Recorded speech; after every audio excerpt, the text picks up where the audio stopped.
समंदर के नीलगो पानियों में बसी मरजान की चट्टानें दुनिया में अपनी बका की जदोजहद कर रही हैं। बढ़ता हुआ दर्जा हरारत और ज़्यादा शिकार की लालच में होने वाली ट्रॉलिंग मरजान की चट्टानों को निगल रहे हैं। पाकिस्तान में चरना जजीरे के अतराफ में मरजान के सफ़ेद होकर बीमार होने के मनाजिर 6 साल कबल जियो न्यूज़ पर ही नशर किए गए थे, मगर कहानी यहीं ख़त्म नहीं हुई।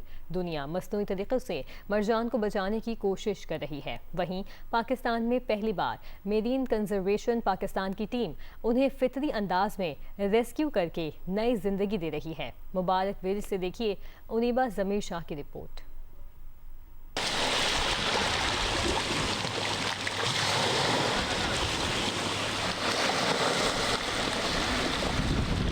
मुबारक विलेज का नीला समंदर कुदरती और शफाफ सा है। सुनहरी रेत और दिलकश चट्टानों के संगम में आज हम एक मिशन पर हैं और वो है मरजान की चट्टानों की बहाली। ये जिंदगी मरजान की दम तोड़ती चट्टानों के टुकड़ों से जन्म ले रही है। मेरे हाथ में ये कोई आम पत्थर नहीं और ना ही कोई ये समंदरी पौधा है, बल्कि ये एक जिंदा जानवर है जिसे कोरल रीफ कहते हैं। इसके अंदर मौजूद एक सिम्बायोटिक एल्गी है जो इसे खुशनुमा रंगों में ढाल देती है। दुनिया की तकरीबन 25% समुद्री हयात जो है उनका इन्हिसार इन कोरल रीफ्स पर होता है। यही वजह है कि इन्हें समुद्री जंगलात भी कहा जाता है। दुनिया भर में इंसानी मदाखलत की वजह से ये तबाही का शिकार होते जा रहे हैं।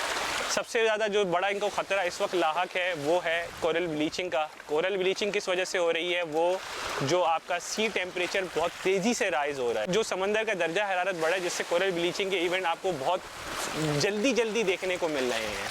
सही है, जिससे ये जब ब्लीचिंग का मतलब ये होता है कि जो कोरल है वो सारे सफ़ेद हो जाते हैं, इन्हीं बीमार पड़ गए। तो समंदरी ट्रॉलर्स हैं जो ऊपर से लेकर नीचे तक एक बड़े जाल, फुटबॉल स्टेडियम से भी बड़े जाल लेके समंदर का सफाया कर रहे हैं। वो जब आपका बॉटम ट्रॉलर है वो नीचे से चलता है, जिसको यहाँ आम जबान में गुज्जा जाल कहते हैं।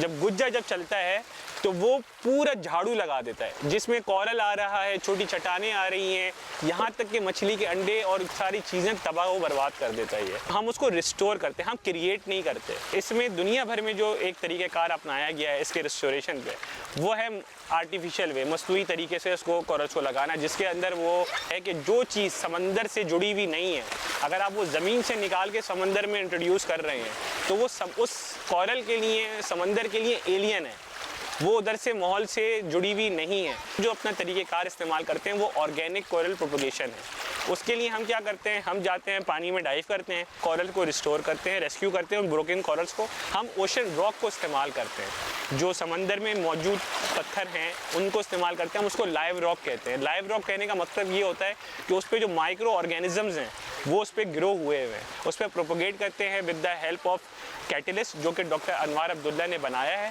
इन्वेंट किया है, बनाया नहीं इन्वेंट किया है। ये भी ओशन की ही चीज़ों से मिलके इन्वेंट किया है। प्रोपोगेट करने के बाद हम इस रॉक को ले जाते हैं नीचे। हमने पानी में नर्सरीज़ बनाई हुई हैं कोरल की, जहाँ पे इसको जाके रखते हैं एक सर्टेन टाइम पीरियड के लिए, और जिसके अंदर आपका ये जो बॉन्ड है जो कैटलिस्ट से आपका बना है रॉक के साथ, ये मैक्सिमम 14 डेज़, लेकिन अभी जो हम लोग जो जिस स्पीशी को हम प्रोपोगेट कर रहे हैं ये 12 से 14 दिनों में उस रॉक के साथ और कुदरती तौर पे जुड़ जाता है।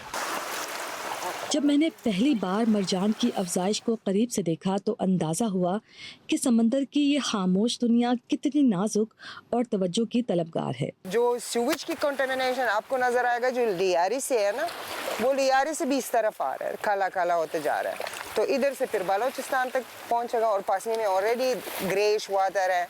तो ये जब सारा मिलेगा ना तो इनके बीच में जो algae ब्लूमिंग शुरू हो जाएगा। ये तो you know the algae that is in a live rock, it's a good algae। ये एक algae है जो पोल्यूशन से है, उसको रेत टाइप भी कहलाता है, जो हमारे यहाँ होती है। अक्सर वो algae जो है ना वो कपड़ों की तरह इतना थिक हो जाता है ना, और फिर वो इतना 2-3 मीटर 4 मीटर तक चले जाते हैं। इस शूट ने सिर्फ मुझे कोरल रीफ्स लगाना नहीं सिखाया, बल्कि ये एहसास भी दिलाया कि फितरत के लिए की गई एक छोटी सी कोशिश दिल को गहरा सुकून दे जाती है। जिंदा पत्थरों पर एहतियात से लगाए गए मरजान अब गहरे समंदर की आगोश में वापस लौटा दिए गए हैं, जहां कुदरत खुद इनकी परवरिश करेगी। कुछ अरसे बाद हम फिर इस टीम के हमरा लौटेंगे और शायद इन्हीं नन्हे टुकड़ों को फैलती, सांस लेती चट्टानों में बदलता देखेंगे। कोरल रीफ्स की एक मुकम्मल कॉलोनी बनने में 100 साल या इससे ज़ायद का अरसा भी लग सकता है, और जब एक बार कोरल रीफ्स को नुकसान पहुंचता है तो इसे सही होने में भी कई साल लग सकते हैं। मेरे हाथ में जो ये कोरल रीफ्स हैं ये तो मर चुके हैं, लेकिन आज हमने जो कोरल रीफ प्रोपेगेट किए वो दरअसल कोरल रीफ्स के वो टूटे हुए टुकड़े थे जिन्हें समंदर से रेस्क्यू किया गया था, और एक कोरल रीफ की मदद से कई कोरल रीफ्स प्रोपेगेट किए गए हैं। इस तरह से इकोसिस्टम की बहाली के लिए हमने भी एक छोटी सी कोशिश की है। कैमरामैन ज़िशान इकबाल के साथ उनीबा ज़मीर शाह, जियो न्यूज़, कराची।